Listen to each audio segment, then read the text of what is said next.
Hello friends, it is Danny. Today I am filming a couple of videos, so be prepared.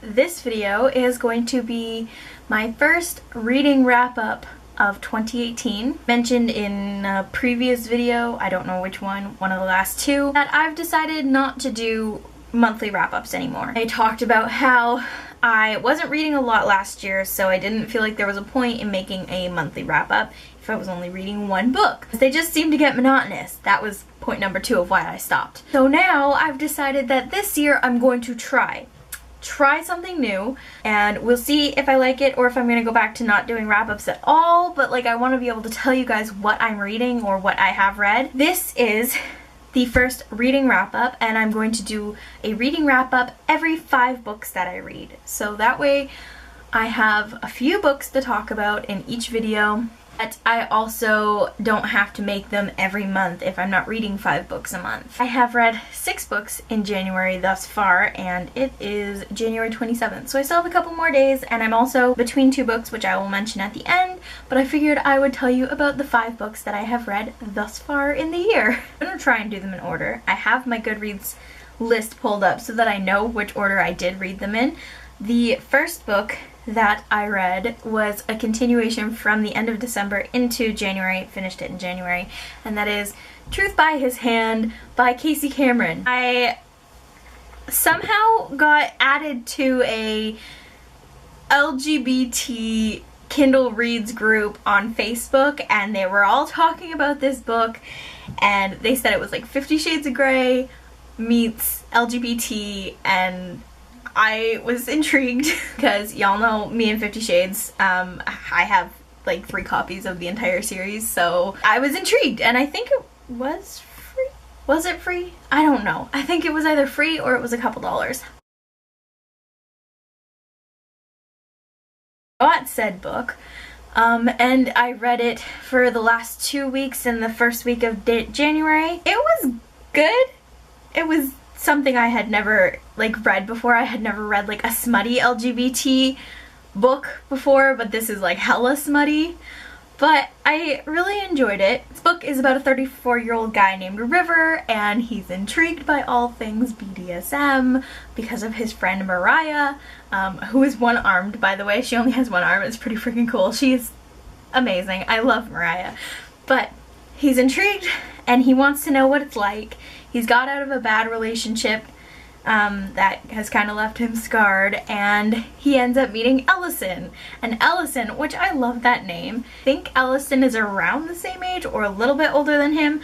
I can't remember. But basically, Ellison is a dom. They end up meeting at a party, and they end up experiencing River being a sub for the first time together, and then they end up falling in love.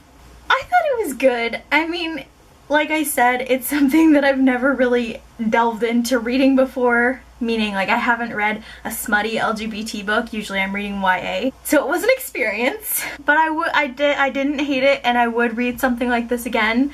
I ended up giving it 4 stars, and you know, if you ever need smutty recommendations for LGBT, I'm gonna shout out Dylan from Dylan the Reader, because he's got some pretty good lists of smutty romance that, you know, if you just need something, you can tell him and he'll give you a recommendation. I don't know if he's read this one, but I liked it. And after that, I read Dash and Lily's Book of Dares, or rather I was reading this alongside Truth by His Hand, and was reading this because Hannah gave it to me while I was in hospital for the infection in my port and everything.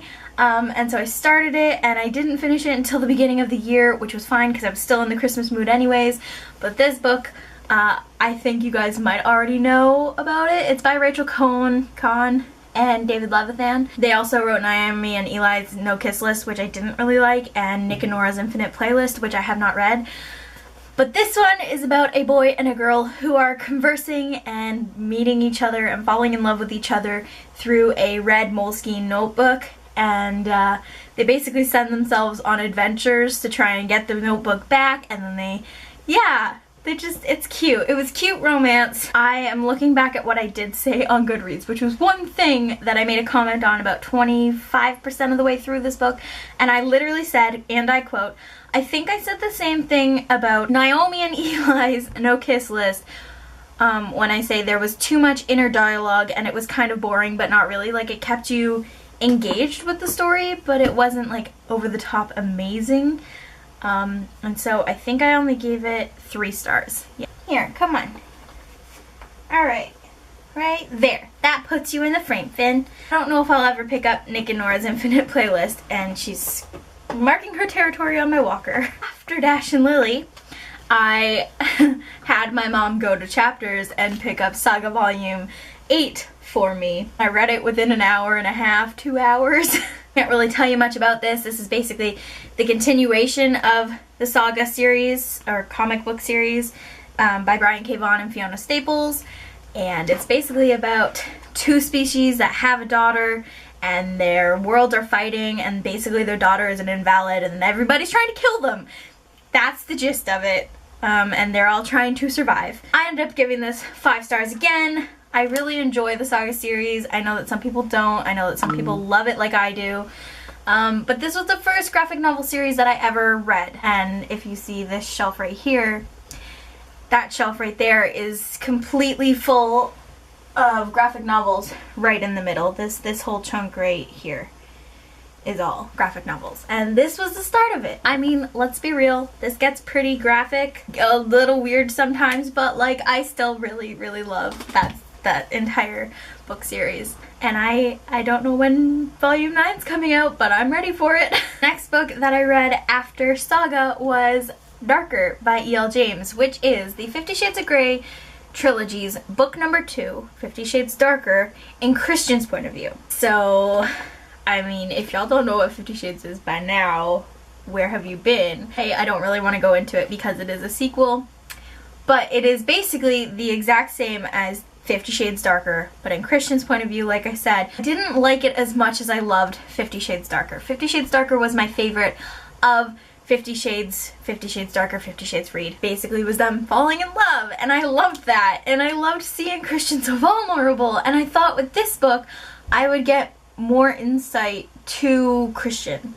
I thought I was going to see like bonus scenes or something. Like, I didn't really get that. It was literally the same book over, which isn't necessarily a bad thing because I wanted to reread it anyways, and I have to read the 3rd book now before the movie comes out, but I wanted more from this book and I didn't necessarily get it. I did get to see how Christian was feeling, which was great because he never really opened up in Anna's points of view, but it was lacking, and so I only gave it 4 stars. The 5th book that I am talking about in this video is it is Secrets for the Mad, Obsessions, Confessions, and Life Lessons by Dodie, who, if you don't know, is Doddle Oddle here on YouTube. She is my absolute favorite YouTuber on the planet. I watch her videos every single day.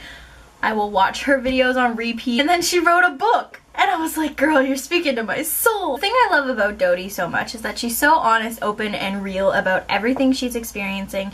Depression, anxiety, derealization, depersonalization, all of those things. She writes about those in here. And it's like a little glimpse into her mind. Most YouTubers, when they're writing a book about themselves, they're writing about how like their lives have come to be and then how they got their YouTube channel to be where they are. And that was different from Dodie because she didn't really talk about, like she did, but she didn't at the same time. She talked more about herself and the things she was experiencing. All of her mental health, she was talking all about that. She was so real about it. She didn't hold back. We got an extra little piece of her, and she's very real in her videos too, and so it was nice to just have this. I love that she dedicated it to Sammy, and she was like, hey Sammy, who should I dedicate this book to? And then he like falls onto her, and he looks at her, and he's just like, me.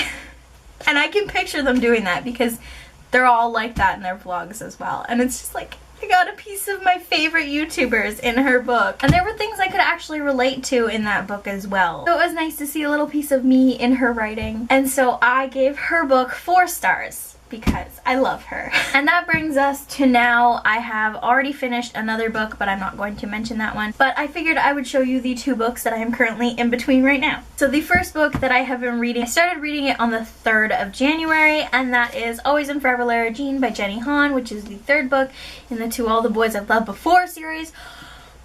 Oh my god, that's a mouth. I am about 25% of the way through this. I thought I would go back into that book as soon as I finished the other book that I was reading that I finished. But instead of doing that like a normal person, I decided to pick up a whole other book completely and get 11% through it, and that is Unearthed by Amy Kaufman and Megan Spooner, which are my queens. They wrote the Starbound series. I am loving this already, and I am only 37 pages in. It might be a contender against these Broken Stars. I don't know. That's a problem. Can I just say that I love them both? Those have been the 5 books that I have read so far in this year. Let me know if you prefer these kind of reading wrap-ups or if you prefer monthlies. I could go back to monthlies. I don't feel like I want to, but if you want me to, I will, you know? That is it for this video. I don't know what my next one is going to be, but whatever it is, I'll see you guys in that one. Bye!